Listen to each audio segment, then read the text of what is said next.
brought you by Silver Pumps and Motors. Top quality और consistent performance के लिए सिर्फ सिल्वर पंप्स नाम याद रखना. ప్రస్తుతం ఉన్నటువంటి సమాచారాన్ని బట్టి మనకి కొత్తగా వచ్చినటువంటి రాఫెల్ విమానాలు ఏదైతే ఉన్నాయో అవి ఈ ఆపరేషన్స్ లో పాల్గొన్నట్టుగా చెప్తున్నారండి. అది సోషల్ మీడియాలో వస్తున్నటువంటి కథనం.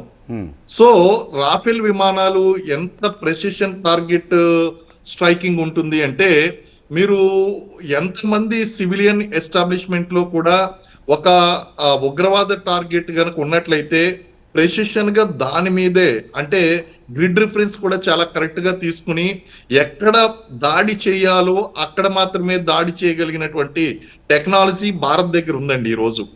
అందులో ఉపయోగించినటువంటిది కూడా ఫ్రెంచ్ మిజైల్స్ ఉపయోగించినట్టుగా తెలుస్తుంది.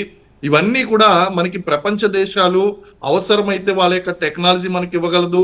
ఇండిజీనియస్ గా భారత్ కూడా అనేక టెక్నాలజీస్ ని డెవలప్ చేస్తుంది. ఈ రోజు వాళ్ళు అందుకే అన్నారండి, ఆ రోజు అన్నారు వేర్ ఎవర్ దే ఆర్, వాళ్ళు ప్రపంచంలో. ఏమండి, ఇప్పటి నుంచి నాకు ఇంటి పనిలో కొంచెం ఎక్కువ హెల్ప్ చేయండి. ఎందుకు? నీకు జాబ్ దొరికిందా? నాకు నేనే బాస్ అవ్వాలనుకుంటున్నా. ఎలా? బాస్ వాలా బీ ద బాస్.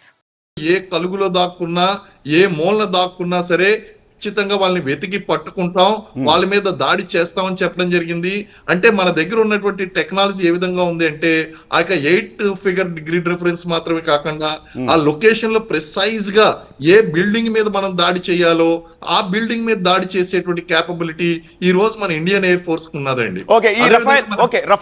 రఫాయిల్లో ఖచ్చితత్వం గురించి మీరు చెప్తున్నారు, బట్ ఇవి ఈ మిసైల్ ప్రయోగాలు రాడార్లకు అందవా? ఎందుకంటే పాకిస్తాన్లో రాడార్ సిస్టమ్ బాగానే ఉంది కదా. ఇదేమి it is not like Taliban Afghanistan, వాళ్ళకి రాడార్ సిస్టమ్ లేకే కదా అంతర్యుద్ధం వచ్చి వాళ్ళు ఏం చేయలేకపోయారు. పాకిస్తాన్ రాడార్స్ దీన్ని ఐడెంటిఫై చేయలేదా, లేకపోతే అంత టైం ఇవ్వలేదా ఇండియన్ ఆర్మీ?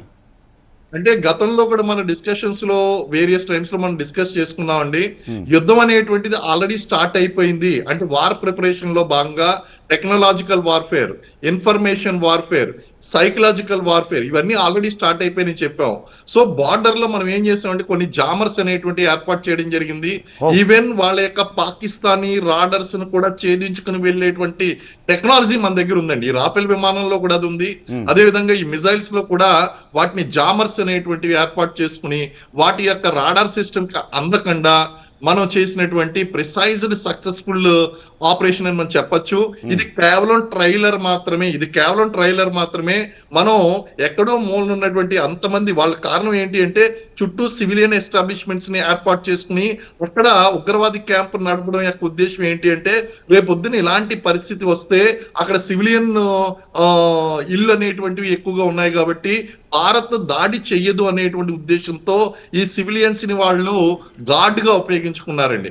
అయినప్పటికీ కూడా మనం ప్రిసైజ్ గా అటాక్ చేయగలిగాం. అండ్ ఇది ఒక ట్రైలర్ మాత్రమే, ఇంకా దీన్ని మనం కంటిన్యూ చేసేటువంటి అవకాశం ఉందండి.